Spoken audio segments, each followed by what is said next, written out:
Good morning, सत श्री अकाल, नमस्ते, सलाम। मैं Ram Singh, approve surveyor and loss assessor, इसला UP chairman, member loss minimisation committee IRDA motor, आपके बीच में एक्सीडेंट एक्सटर्नल मीन से रिलेटेड केस स्टडीज़ की एक वीडियो, 4 केस स्टडीज़ की आपको पहले मिल गई होंगी और ये 4 केस की आज दे रहा हूँ।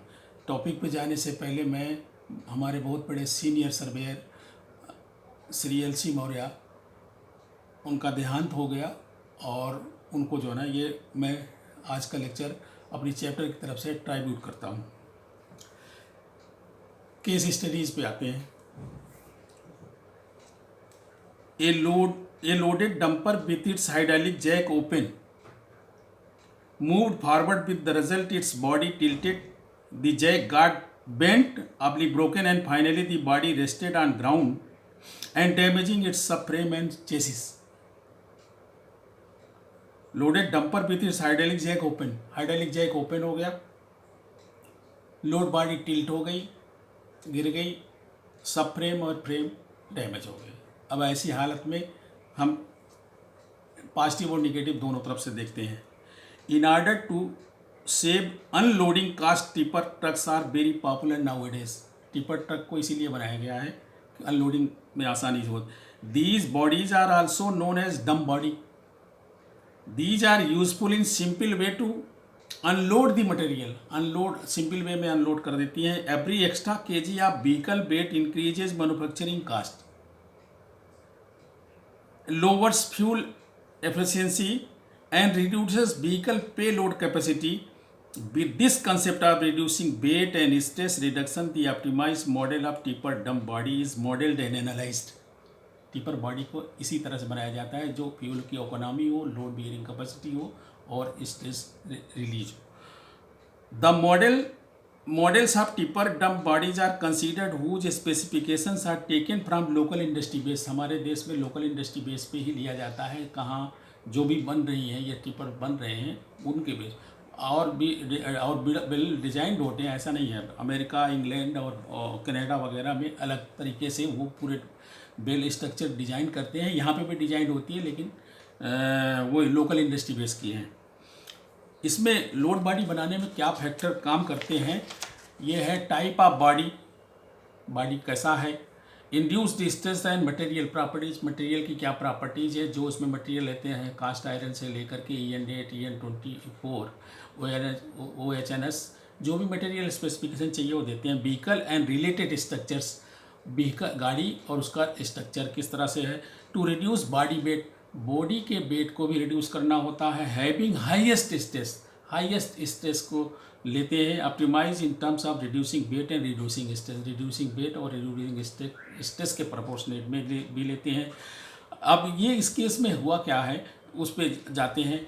इन the concern case hydraulic jack does not open without switching on button if unwillingly और wrong operation the jack opens is negligence.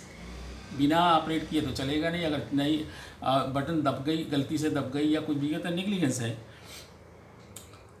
Negligence at the part of driver and operator is uninsured and not admissible in case of insurance claims as per policy terms condition and clause of wilful act. जो clause है wilful act का उसको भी देखते हुए, if the occurrence happens, आपने उसमें समझा ना कि वो बिलफुल काम हुआ तो कवर नहीं है, नहीं मिला।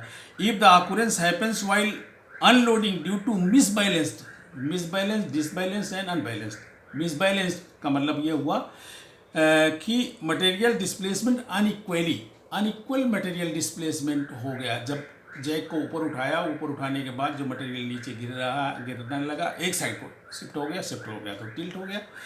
तो उस कंडीशन में ये पे क्लेम पूरी तरह से पेबल है और जिसके भी will of person by person whose agency consequence happen, ये पेबल है। Question are liable to be paid on the ground the happening of an event without the occurrence of the will of the person, बिना उसकी bill के हुआ है इसलिए payable है। अब आते हैं दूसरा केस है। दूसरा केस क्या है वो केस हम पहले जान लेते हैं। The wooden body of an unloaded goods carrying vehicle with sugar cane uprooted from its mounting and was thrown up on road. Wooden body, अब समझते हैं, wooden body fixing on frame chassis with appropriate design rivets and bolts model using beam element of appropriate diameter. जो उनका mounting की जाती है, उनके रिबेटिंग की जाती है, उसके होल बनाए जाते हैं, वो सब जो ना डिजाइन होते हैं और अच्छे अप्रोप्रिएट डायमीटर में ही दिए जाते हैं ताकि वो उनको पकड़ सके, ग्रिप कर सके और ना गिरने की स्थिति आए। The building standard should also be analysed, building के स्टैंडर्ड को भी एनालाइज करते हैं, तो करते हैं वहाँ। Where even necessary here free condition vertical bending stiffness and torsion bending stiffness, vertical bending stiffness, torsion bending stiffness and load body में भी एनालाइजिंग पॉइंट, ये एनालाइजिंग पॉइंट होते हैं, उसके बेस पे बॉडी को फिक्स किया जाता है, रखा जाता है और माउंट किया जाता है। The wooden load body is properly designed for a load carrying capacity limit. There are no chances of such happening unless there is extra load or disproportionately distributed load on the body. Disproportionately load distribute हो गया और ज़्यादा load हो गया, ऐसी condition अगर नहीं है तो मुश्किल है, ऐसा नहीं हो सकता, अप्रूव नहीं हो सकता।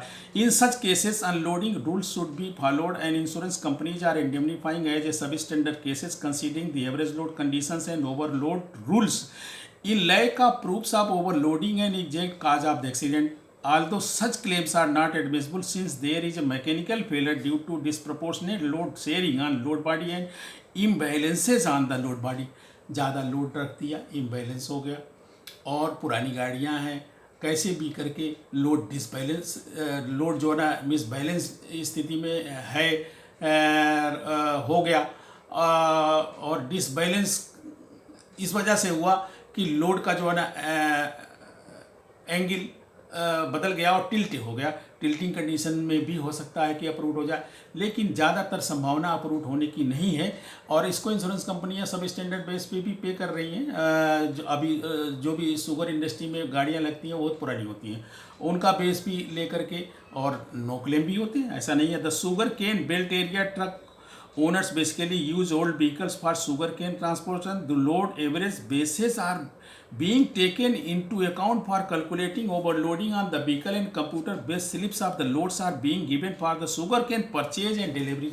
अब आजकल कंप्यूटराइज स्लिप्स आती हैं, उनसे पता लग जाता है कितना लोड था, कितना नहीं लोड था, कहाँ जा रही थी, कहाँ से आ रही थी, ये सारी चीज़ें हैं। लेके जा रहा है, अगर उसमें लोड चालान नहीं है तो आप जस्टिफाई नहीं कर पाओगे, लेकिन लोड चालान से पता लग जाता है कि ओवरलोड हुआ है, और लोड जो है ना डिसबैलेंस लोडिंग भी हुई है, तो उससे भी है। So average load conditions on the vehicle are being calculated adapted in case of such an accident, although are out of scope of the accident external means and principally not admissible as per terms and conditions of the policy.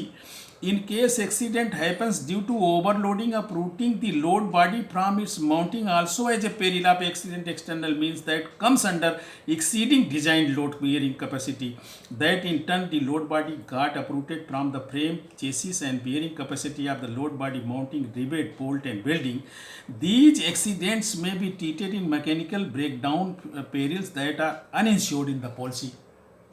इसीलिए ये uninsured है। Uninsured का मतलब ये payable नहीं है, admissible नहीं है। इसलिए एडमिसिबल नहीं है क्योंकि इनमें इतनी विधिवत ढंग से रिबेटिंग की जाती है, माउंटिंग की जाती है, और उस माउंटिंग कंडीशन में ऐसे कैसे वो अप्रूव हो जाएगा विदाउट एनी मैकेनिकल फेलर और विदाउट एनी केयरलेसनेस और विदाउट एनी डिसबैलेंस लोड।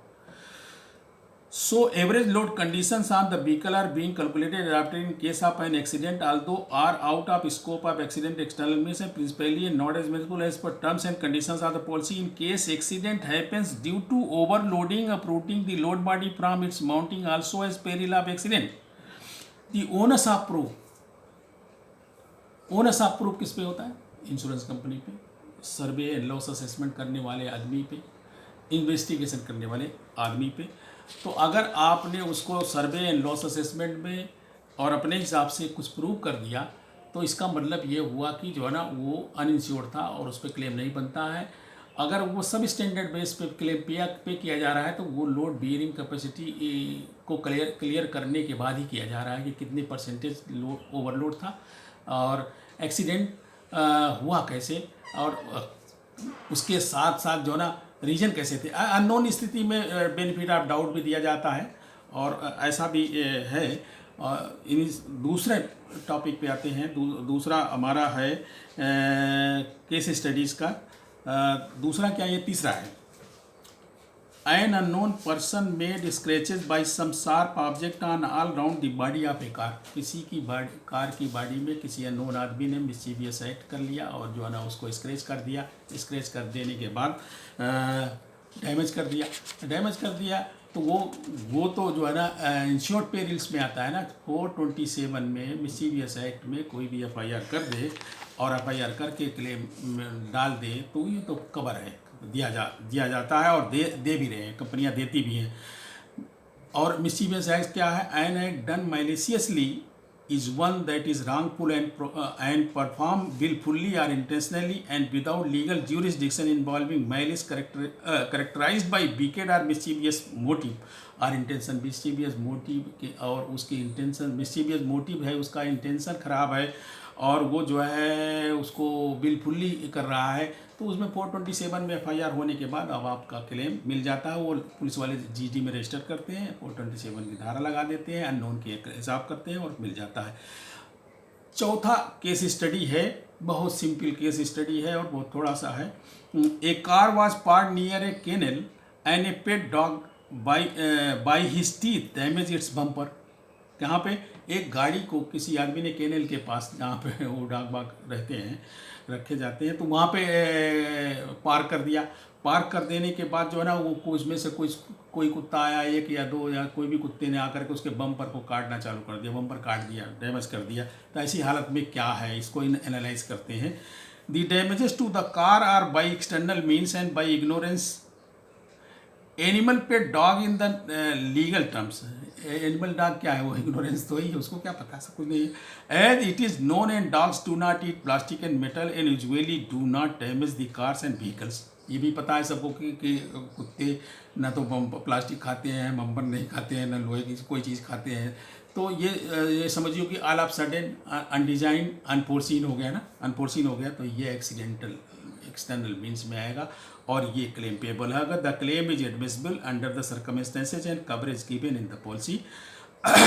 ये क्लेम पेबल होगा। इन्हीं शब्दों के साथ मैं आप सबसे विदा लूँगा, लेकिन एक रिक्वेस्ट ज़रूर करूँगा कि हमारे देश में 10,000 सर्वेयर हैं और ये ऐसे केस आते रहते हैं और हमारे नए आने वाले सर्वेयरों को भी कुछ पता लगे और कुछ एनालाइज करें। वो चाहे हमारे आर्टिकल को गूगल से ले लें, चाहे इन वीडियो को उन तक पहुंचाया जाए। मैं आप लोगों से रिक्वेस्ट करूंगा कि इस वीडियो को सभी सर्वेयरों तक पहुंचाया जाए और जो नए सर्वेयर हैं खासतौर से उनको ज़रूर पहुंचाया जाए। इन्हीं शब्दों के साथ धन्यवाद देता हूं और नमस्ते।